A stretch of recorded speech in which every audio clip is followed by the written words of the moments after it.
Hello everyone. Today we will solve from question number 17 of exercise 11th A class 7th RS Agrawal math. Topic is profit and loss. And the question 17 is on selling an exhaust fan for rupees 7,350 a man gains 1/6 of its cost price. Find the cost price of the fan. चलिए करते हैं।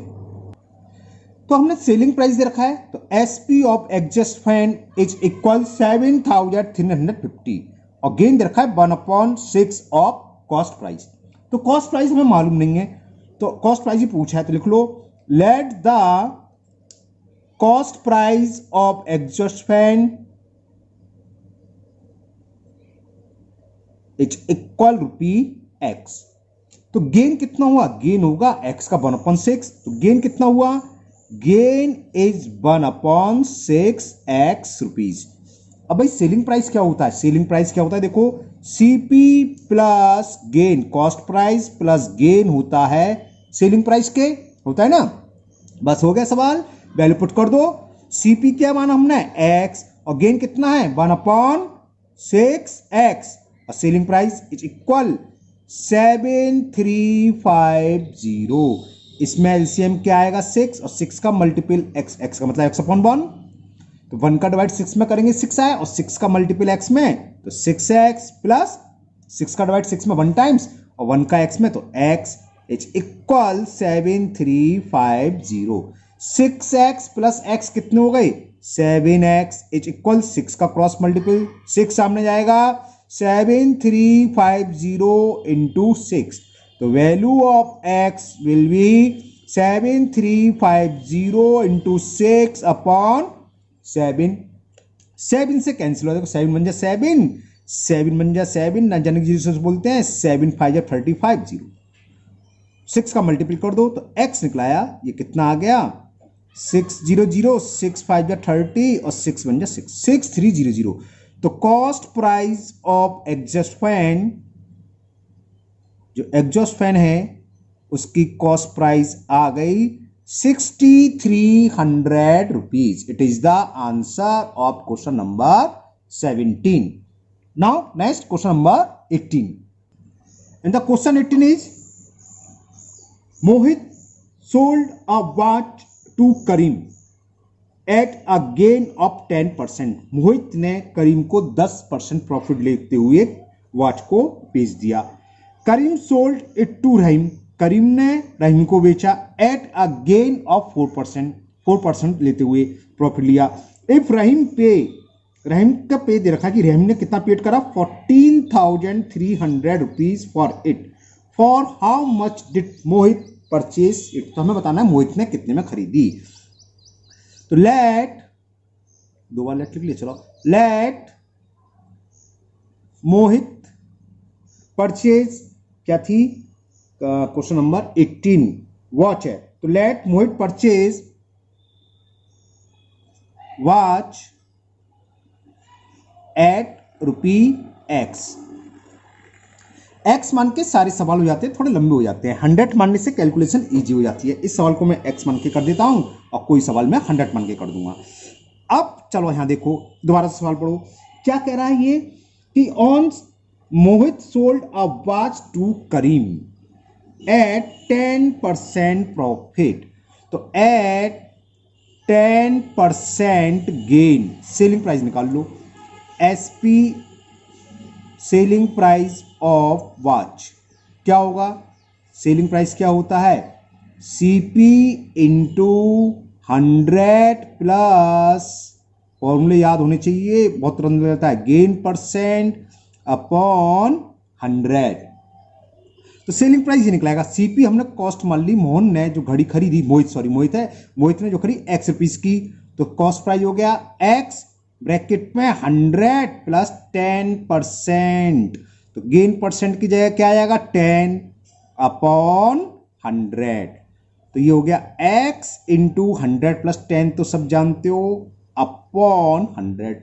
यहां तक किसी को कोई problem तो नहीं है? नहीं है, बहुत खुशी की बात। 0 से 0 कैंसिल, तो कितने क्या आ गया 11x अपॉन 10 रुपीज।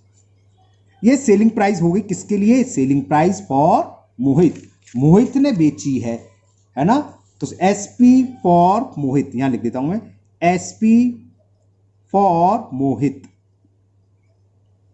ऐसा क्यों लिखना बताऊंगा अभी। अब मोहित ने किसको बेची थी, करीम को, तो करीम तो ये खरीद रहा है इतने में, तो ये मोहित के लिए सेलिंग प्राइस है, लेकिन करीम के लिए क्या है, वॉच का CP कॉस्ट प्राइस। तो CP फॉर करीम क्या होगा, ₹11x अपॉन 10। बात समझ में आ गई। मोहित ने करीम को बेची 11x अपॉन 10 रुपीज ने, तो मोहित बेच रहा है, तो मोहित के लिए क्या वो सेलिंग प्राइस हो गया, लेकिन करीम तो खरीद रहा है भाई, तो करीम के लिए ये हुआ कॉस्ट प्राइस वॉच का। वॉच है ये ध्यान रखना, वॉच नहीं भूली जाओ। अब क्या करा, करीम ने इसको किसी तीसरे पर्सन को, थर्ड पर्सन को सोल्ड कर दिया, और वो था रहीम। अब 4% प्रॉफिट पर बेच रहा है, तो एट 4% गेन सेलिंग प्राइस क्या होगा। अब CP तो यह करीम के लिए, यहां चाहो आप लिख सकते हो, यहां चलो ऐसे लिख लो फॉर करीम, हेडिंग डाल लो तो कुछ कंफ्यूजन नहीं होगा। KARIM है वो सही कर लेना, मेरी राइटिंग ऐसी है। For Karim selling cost price of watch will be 11x upon 10 rupees, और एट 4% गेन पर बेच रहा है, तो सेलिंग प्राइस क्या होगा, ऊपर लिखा है फॉर्मूला तो नहीं लिख रहा, CP। अब CP करीम के लिए वॉच का ये है 11x अपॉन 10 ब्रैकेट में 100 प्लस गेन परसेंट कितना है 4, अपॉन में भी क्या था 100, फॉर्मूला पर लिख चुका इसलिए मैं डायरेक्ट लिख दिया यहाँ। तो ये कितना आ गया 11x इंटू 100 प्लस 4 कितना हो गया 104 अपॉन 10 इंटू 100। यहां तक क्लियर। कुछ कैंसिल हुआ तो कैंसिल कर सकते हो, 4 से कैंसिल हो रहा है, देखो 4 2 जा 8 बचा 2 तो 24 हो गया, 4 6 जा 24, 4 से 125 बार कैंसिल, और कैंसिल आप करना चाहो कर सकते, 2 से हो रहा है, 2 5 जा 2 से कितना हो गया 13।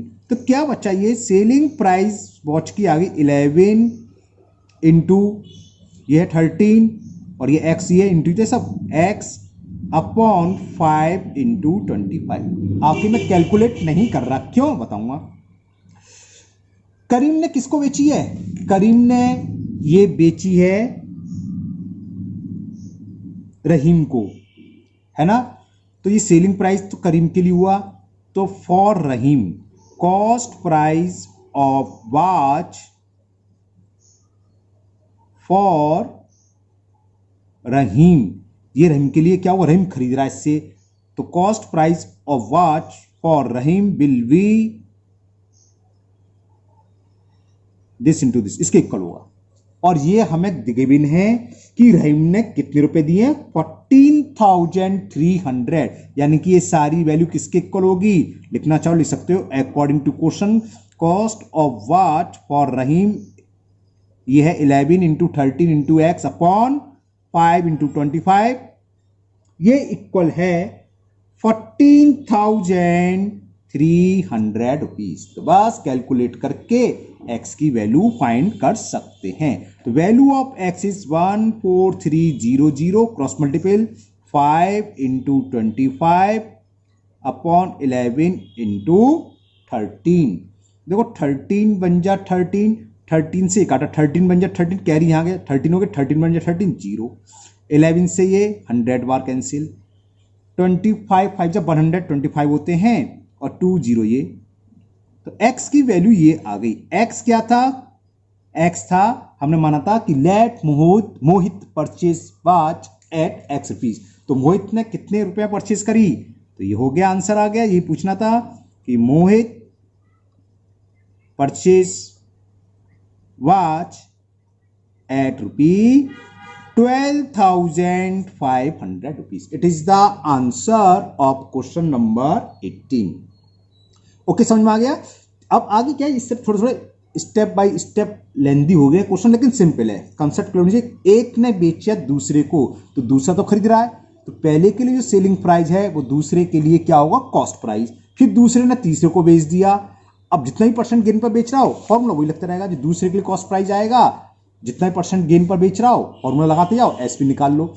अब दूसरे ने तीसरे को बेचा, जैसे इसमें करीम ने किसको बेचा, रहीम को। तो जो करीम के लिए सेलिंग प्राइस है ये आया था, तो ये भैया कॉस्ट प्राइस तो किसके लिए होगा, रहीम ने तो इतने रुपए वॉच खरीदी है, तो रहीम के लिए ये कॉस्ट प्राइस हो गया, जो कि करीम के लिए क्या है, एसपी। अब बात चल रही है कि रहीम ने बेची किसको थी, रहीम ने कुल पैसा कितना दिया, कितना देगा, जितने वो खरीदेगा इतने में खरीद रहा है। और ये फिगर हमें दे रखी है कि ये इक्वल किसके, 14,300। इन दोनों को इक्वल रख दो, कैलकुलेट करोगे, एक्स की वैल्यू आ गई। It is the answer. तो क्वेश्चन नंबर 18 का आंसर कितना हो गया, 12,500 rupees. Now next question number 19। Now question number 19 and the question 19 is if the manufacturer gain 10%, the wholesaler dealer 15% and the retailer 25%, then what is the production cost of washing machine whose retailer price is 37, लिख देता हूं चलो, retailer का price मतलब washing machine का है, price of washing machine for retailer, इसका मतलब ये है ना, मैं शॉर्ट में लिख दे रहा हूं क्या, रिटेलर प्राइस। तो रिटेलर प्राइस का क्या हुआ, रिटेलर का प्राइस हुआ, ये गिवन है हमें 37,950 रुपीज। तो पूछा क्या था इसमें कि find the production cost of washing machine. तो वॉशिंग मशीन कहाँ प्रोडक्ट होगी, जो मैन्युफैक्चर है, मैन्युफैक्चर माने कंपनी है, तो जो बना रहा है, बनाने वाला। तो हमने मान लिया लेट द मैन्युफैक्चर कॉस्ट या प्रोडक्शन कॉस्ट, या आपकी मर्जी कुछ भी लिख दो, let the production cost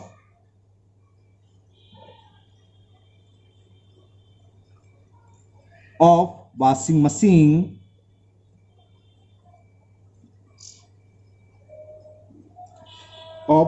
machine कितनी, ₹X। तो वॉशिंग मशीन की हमने प्रोडक्शन कॉस्ट मान ली X। तो ये सीपी हुआ किसके लिए, मैन्युफैक्चर के लिए। तो चलो मैं एक हेडिंग डाल के लिख देता हूं, फॉर मैन्युफैक्चर, ठीक है ना। जो मैन्युफैक्चर बना रहा है, यानी कंपनी हो तो कंपनी जो भी बना रहा है, शुरू में जहां से निकल के आ रही है, ER है मैन्युफैक्चर, ऐसे सीपी दे रखा है हमने, मान लिया जो ₹X, वॉशिंग मशीन की बात चल रही है। और इसमें दे रखा है, शुरू से सुन लीजिए, मैन्युफैक्चर गेन कितना दे रखा है, 10%। ये 10% गेन दे रखा है मैन्युफैक्चर के लिए। तो मैन्युफैक्चर के लिए क्या होगा, यानी कि मैन्युफैक्चर ने वॉशिंग मशीन जो डीलर को बेची, तो कितने बेची होगी, सेलिंग प्राइस निकाल लो। तो सेलिंग प्राइस क्या होता है, सीपी ब्रैकेट में 100 plus gain percent upon 100, formula लिखा मैंने इस बार, है ना। तो ये कितना हुआ, 100 प्लस 10 कितना होगा, 110x अपॉन 100, 0 से 0 कैंसिल। तो selling price of washing machine for manufacture के लिए वॉशिंग मशीन का सेलिंग प्राइस ये हुआ। मैन्युफैक्चर किसको बेचता है, इसमें लिखा हुआ है, उसके बाद जो देखा होलसेल डीलर। तो फॉर ऐसे लिख लो, होलसेल डीलर, जो होलसेल डीलर है उसके लिए क्या कॉस्ट हुई, फॉर होलसेल डीलर, ऐसे डाल लो। मैन्युफैक्चर ने किसको बेची, होलसेल डीलर को। तो होलसेल डीलर तो इतने रुपए में खरीद रहा है, तो cost price of washing machine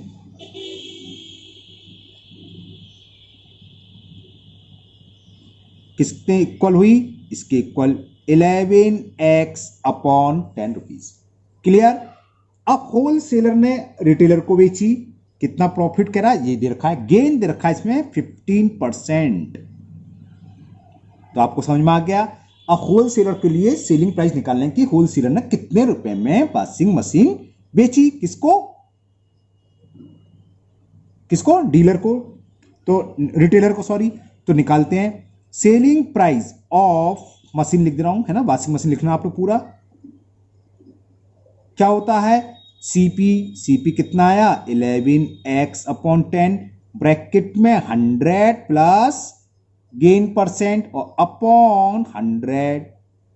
बात क्लियर? तो ये कितना हो गया 11x इंटू 100 प्लस 15 कितना होगा 115 अपॉन 10 इंटू 100। ये बीच में x है, ध्यान रखना, नहीं नंबर को एक साथ कर लो, चाहो ऐसी रन दूं। अब जरा सुनना ध्यान से, ये फॉर होलसेलर के लिए कॉस्ट प्राइस था वॉशिंग मशीन का इतना, उसने 15% प्रॉफिट लेके बेच दी डीलर को और बेच रहा है इतने में, है ना।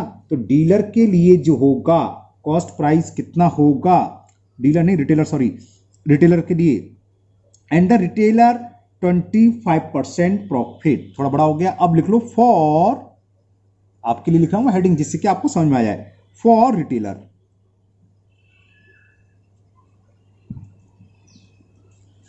ये खरीदी किसने, रिटेलर ने, तो रिटेलर के लिए क्या होगा कॉस्ट प्राइस, तो cost price of washing machine किसके होगी रुपए, मैं इसको पास पास लिख रहा हूं मतलब कांस्टेंट, 11 इंटू 115 ये हो गया 1000, है ना, 10 इंटू 100,000 और क्या है इंटू एक्स। बात समझ में आ गया, समझ में आ गई ना। रिटेलर के लिए कॉस्ट प्राइस ये हुई। अब दोबारा से सुनना, रिटेलर इसको 25% प्रॉफिट पर बेच रहा है, मैन्युफैक्चर का 10% प्रॉफिट, होलसेलर डीलर का 15% और रिटेलर का 25%। Then what is the production cost of washing machine whose retailer price is 37,950। अब हमें क्या करना है, इसके आगे हमें कुछ बढ़ने की जरूरत नहीं। रिटेलर के लिए प्राइस ये हुआ और ये हमें दे रखा है cost price of washing machine retailer. तो अकॉर्डिंग टू क्वेश्चन लिख दो कि ये जो प्राइस है 11 इंटू जो 25% दे रखा है उसका हमें कोई यूज नहीं है, अगर कस्टमर को बेच रहा होता तो। यहां प्राइस किसका दे रखा है, दोबारा से सुन लो, the production cost of washing machine whose retailer price is, retailer price दे रखा है 37,950। कैलकुलेट करेंगे आंसर आएगा। ओके समझ में आ गई ना। तो दोबारा सुन लो, क्वेश्चन क्या था, जहां तक आ गया था सेलिंग प्राइस ऑफ मशीन हो गई इतनी, किसके लिए होलसेलर, और होलसेलर बेच रहा है रिटेलर को और रिटेलर इसको बेच रहा है 25% पर। The production cost of a washing machine whose retail price दे रखा, सॉरी फॉर रिटेलर नहीं रिटेल प्राइस, तो ये थोड़ा गलत है, रिटेल प्राइस है तो अब उसका भी निकालो। रिटेलर कितना प्रॉफिट में बेच रहा है 25%, तो गेन इज इक्वल 25%। तो रिटेल प्राइस का मतलब जो रिटेलर बेच रहा है, रिटेलर कितने बेचेगा अपना प्रॉफिट ऐड करेगा। अगर होता फॉर रिटेलर प्राइस तो ये आया था, तो फॉर रिटेलर प्राइस नहीं दिख रहा है बल्कि लिख रहा है रिटेल प्राइस, तो ये नहीं होगा। अब हम फिर निकालेंगे एसपी, तो सेलिंग प्राइस क्या होगी, चलो उधर करता हूं इसमें जगह कम है, चलिए देखिए। तो selling price for retailer, retailer को पड़ रही थी वो सीपी, मैं यहां लिख दे रहा हूं 11 into 115 upon 1000 into x rupees, into में क्या 100 plus profit percent, 25% profit upon 100 होता है फॉर्मूले का। तो कैलकुलेशन थोड़ी ऊट पटांग सी है, ज़्यादा सी लग रही है, लेकिन कोई दिक्कत नहीं है, आपको तो बस जो तरीका बता रहे हैं उसी तरीके से करते जाओ, सारा आंसर आएगा। 100 प्लस 25 कितना हो गया 125 अपॉन 100, थोड़ा बहुत कैंसिल कर दे रहे हैं, 25 5 जा और 25 4 जा, और कुछ कैंसिल, 5 से 100 हो रहा है बस। चलिए चलो ऐसे देते हैं, तो ये कितना आ गया, ये ध्यान रखना, ये बीच में एक्स है तो एक्स को एक साइड में ले रहा हूं पहले, 11 into 115 into 5 upon 100 into 4 into x, इतने रुपीस आ गई कॉस्ट किसके लिए, रिटेलर के लिए, यानी कि रिटेलर इतने में बेच रहा है। अगर आप लोग बाजार से खरीदने जाओगे, कोई कस्टमर जाएगा तो वो कहता है रिटेल प्राइस, तो ये प्राइस है जितने वो बेच रहा होगा। तो अकॉर्डिंग टू क्वेश्चन ये हमें गिवन है, according to question 11 into 115 into 5 into 100 into 4 into x is equal, retail price कितना दे रखा है 37,950, 37,950। तो एक्स की वैल्यू निकाल लो आप, तो x is equal to cross multiplication होगा, क्रॉस मल्टीप्लिकेशन 37,950 इंटू 100 इंटू 4 ऊपर जाएंगे न्यूमिनेटर में, अपॉन में क्या आएगा 11 इंटू 115 इंटू 5, 11 इंटू 115 इंटू 5। चलिए कैंसिल करते हैं, 11 बन जा 11 से कैंसिल करते हैं, 11 3 जा 33, 4 बचा, 4 का मतलब 45, 11 4 जा 37950, 37950 ये क्या लिख लिया मैंने, है ना 37950 है, 375 गलत लिख लिया, इसे हटा देना, ये तो 37950। तो 11 3 जा 33, 4 का तो 49, 11 4 जा 44, 5 बचा, 11 5 जा 55, ये हो गया। 11 से ये कैंसिल हो गया, 5 से इसको कैंसिल कर दो 20 टाइम्स, देखो 115 से 3 बार कैंसिल हो गया, 115 3 जा 345, एक जीरो ही बचा, बस कैलकुलेट कर लो क्या बचा। मैं यहां दोबारा से लिख रहा हूं 30 इंटू 20 इंटू 4, 3 2 जा 6 4 जा 24 और 2 जीरो, कुछ कमी कर दी क्या हमने सवाल में, एक जीरो का अंतर पड़ रहा है, ये 100 दर ले गए थे, 100 यहाँ आ गया, 37950, 11 इंटू 5 इंटू 5, तो कहीं कुछ गड़बड़ कर दी है, बीस तो इतने में रहा है 37,950, तो 24,000 होना चाहिए, या तो कहीं मिस्टेक करी है। सेलिंग प्राइस 11 फॉर रिटेलर, तो सेलिंग प्राइस फॉर रिटेलर, हाँ यही मिस्टेक है, देखो 11 इंटू 115 अपॉन 1000 है ना, और वहाँ हमने लिख लिया है 100, तो ये 1000 है, जीरो करोगे यहाँ, एक जीरो बढ़ाओ इससे आंसर आ जाएगा, ओके है ना। तो ये 1000 है, ये एक जीरो बढ़ाते चलना, अब ये 1000 है, ठीक है ना, और 1000 इधर जाएगा तो समझ में आ गया, 1000 ऊपर गया था, 100 की जगह एक जीरो बढ़ा दूँ यहाँ पर, समझ में आ गया, तो एक जीरो यहाँ बढ़ा दे रहा हूँ 200 में, तो ये हो गया 24,000, तो आंसर आ गया। तो cost of washing machine, in question में टाइम लगेगा आपको, स्टेप बाय स्टेप करते जाना, आंसर आ जाएगा, होगा कुछ नहीं, सिंपल है, बस फॉर्मूला याद रखना है, सेलिंग प्राइस क्या होता है और प्रॉफिट पर कितना है और लॉस गेन पर, लॉस परसेंटेज पर कितना एसपी होता है, फॉर्मूला याद होनी चाहिए, फॉर्मूले पुट करो और आंसर आएगा, ओके।